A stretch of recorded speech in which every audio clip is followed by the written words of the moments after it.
পিতাই স্বর্গ পিতাই ধর্ম।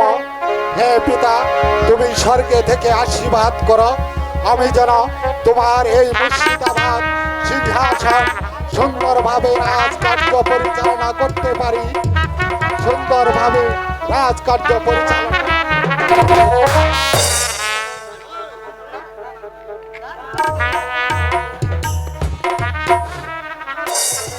পুত্র নিজাম,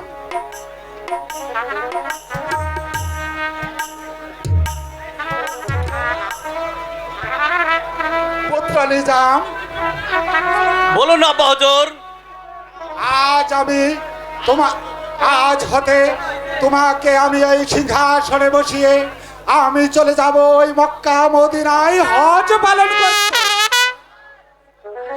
আশা করি আমি ফিরে আসা না পর্যন্ত তুমি ঠিকঠাক মতে এই রাজকার্য পরিচালনা করবে। এ বাবা, আপনি কোনো কিছু চিন্তা করবেন না আব্বা হুজুর। আমি আপনার দেওয়া আদেশ অক্ষর অক্ষরে পালন করার চেষ্টা করব। মনে রেখো পুত্র, আমি হলাম এই রাজ্যের অধিপতি।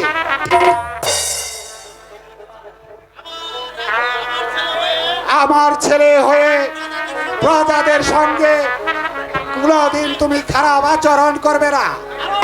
আরো শুনো সেনাপতি কেশব খা,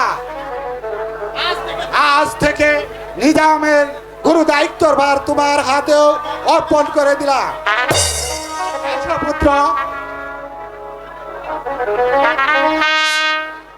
বসো সিংহাসনে, ধারণ করো রাজমুখ।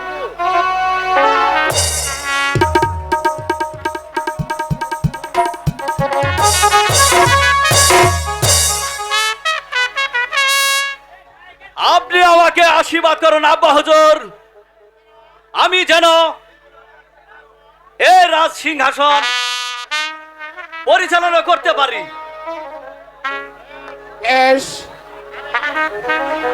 আমি তোমার কথা শুনে নিশ্চিত হলাম। এবার তোমাকে আমি রাজ সিংহাসনে বসিয়ে আমি চলে যাচ্ছি ওই মক্কা মদিনায় হজ পালন করতে। আমি যতক্ষণ পর্যন্ত ফিরে না আসবো ততক্ষণ পর্যন্ত তুমি সুন্দরভাবে রাজকার্য পরিচালনা করবে।